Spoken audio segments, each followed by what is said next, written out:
Hi guys. Okay, this video is for YT, and she asked me to talk about free will versus this predestination of the soul's path. I think that's how you put it. I hope. But anyway, free will versus predestination. And first, I'll do this real simply. Okay, everything is free will. There is no such thing as predestination. Because there's no such thing as time-space. That's an illusion. And predestination implies pre, which is before, and there's no such thing as before and after. So, are we done now? Probably not. Okay. All right. So, I want you to keep that statement in mind, though, because it is true. It is the truth. But let's see if I can explain it a little bit better, since most of you are still in the time and space illusion. Let me explain it. Maybe I'll give it a go. But you've got to understand that, like one of my videos said before, you're asking a question from two different perspectives. From the perspective of the human body walking through time and space, there is predestination of sorts. On the other side, there is no such thing as predestination. But this predestination that I talk to from the perspective of the human, it's way more complex than you think. Okay? So first of all, let's get rid of the free will thing. Everything is free will at all times, period. End of story. Nothing is done against any entity's will. Now, where it gets confusing to humans is that you may be able to connect with what you call your higher self, but there's also a higher self, and then there's a higher self above that, and the higher self above that, and on one level or another of your higher self hierarchy, everything that happens was agreed upon on some level. Take, for instance, the state of the world. Well, you say, well, we would never have done all this pain and anguish on purpose.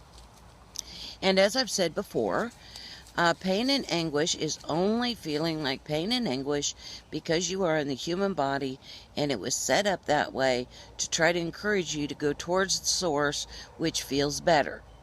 So if you were not in the human body, and if you were looking at the vibrations of what is going on the planet, you would not feel bad. You wouldn't feel bad in your heart, your soul, or your body. You wouldn't. You would just see vibrations. Beautiful, complex, intricate vibrations.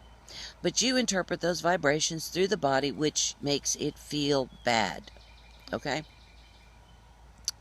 So, now that we know that everything is free will on one level or another, then, and everything is in the now, so there's no such thing as predestination. Now let's take this a step further, and so I could explain it a little bit better.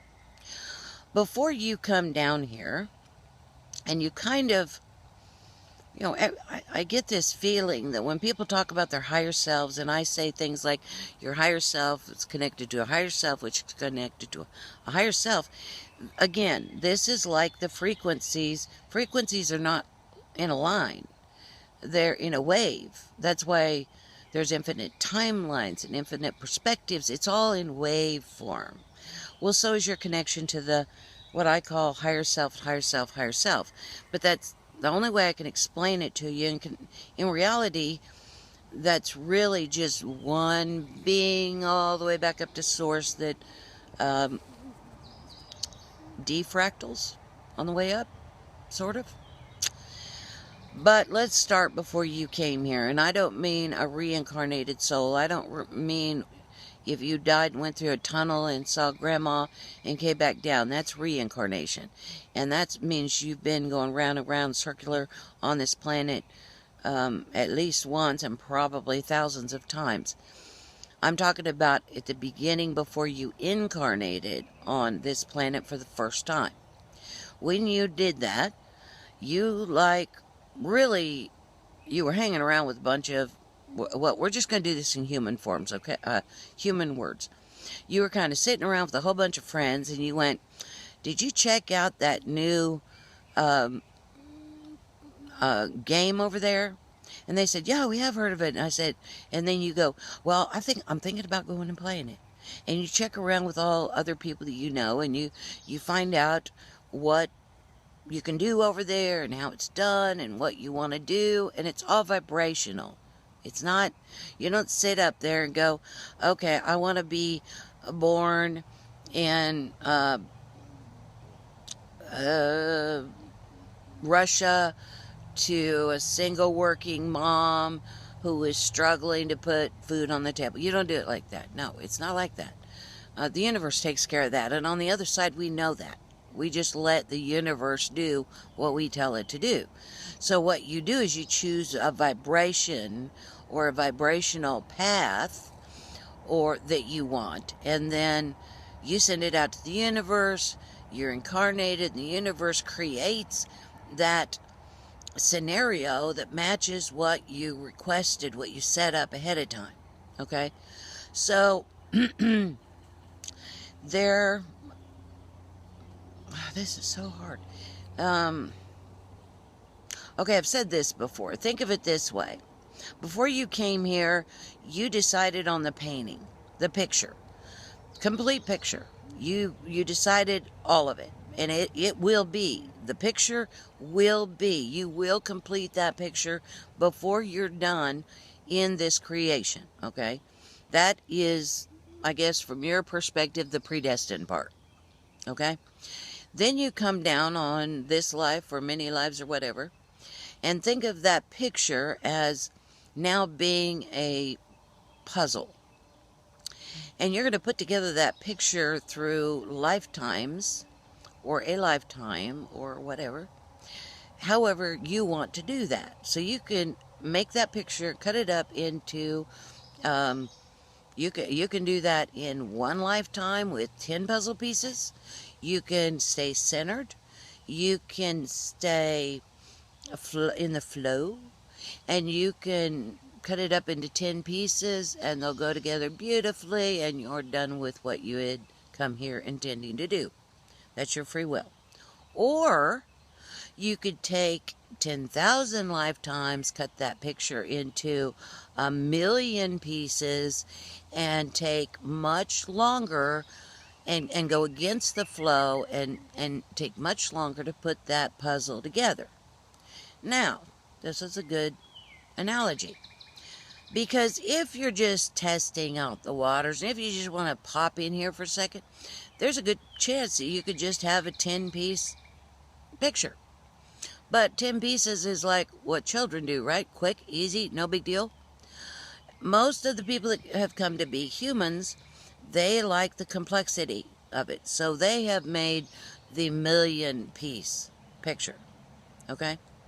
So what happens frequently especially with reincarnated people, let's say they have a near-death experience, and they go through the tunnel, see the light, see grandma, go back down.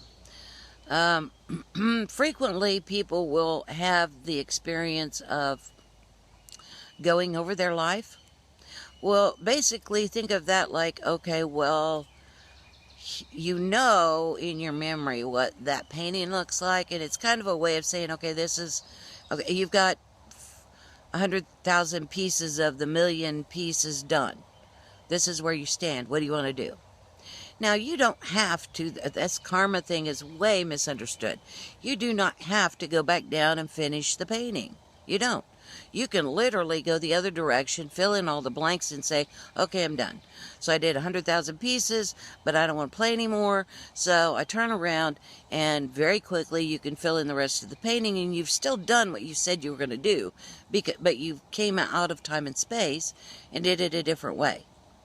But it's still done. Okay, now you've got your painting, and you move on to the next painting. Somewhere else, doing something else. But most humans have done this in thousands of lives over a long time. So when I had my NDE, I did not have this slow flash analytical thing going on about my life so far. I saw it in a moment. In a moment, I knew why everything had happened, how it all worked together, and took off.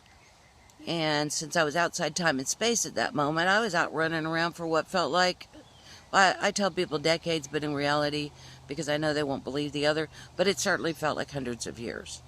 I was out running around doing other things, which is totally possible. I mean, you pause in a moment in the near-death experience, go out and live in the now and have a bunch of experiences that from a human perspective would feel like hundreds of years, and then come back in. That's the reason why I had my NDE in 2008, but it took me till, 2 years ago to be able to talk to people about it, because there's so much information. And I had to, on the other side, I don't have the human brain, I don't have the human mouth, I don't have human language, so we don't communicate like that. It's very, very, very rapid, more like you think of computers, like computers collecting information or sifting information.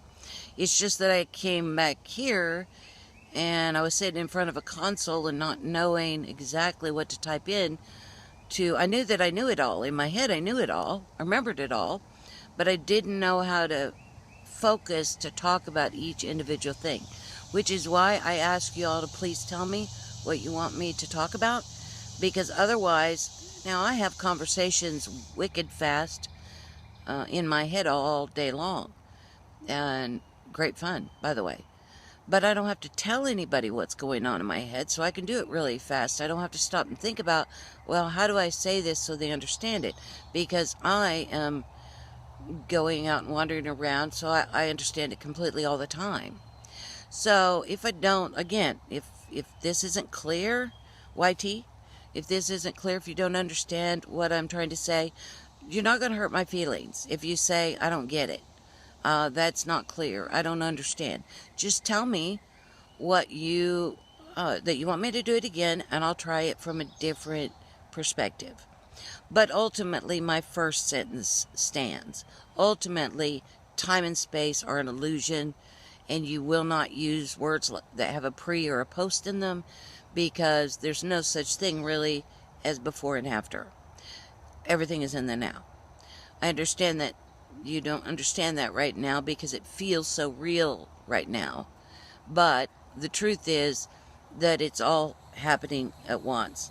So free will does apply. Predestination and planning really doesn't.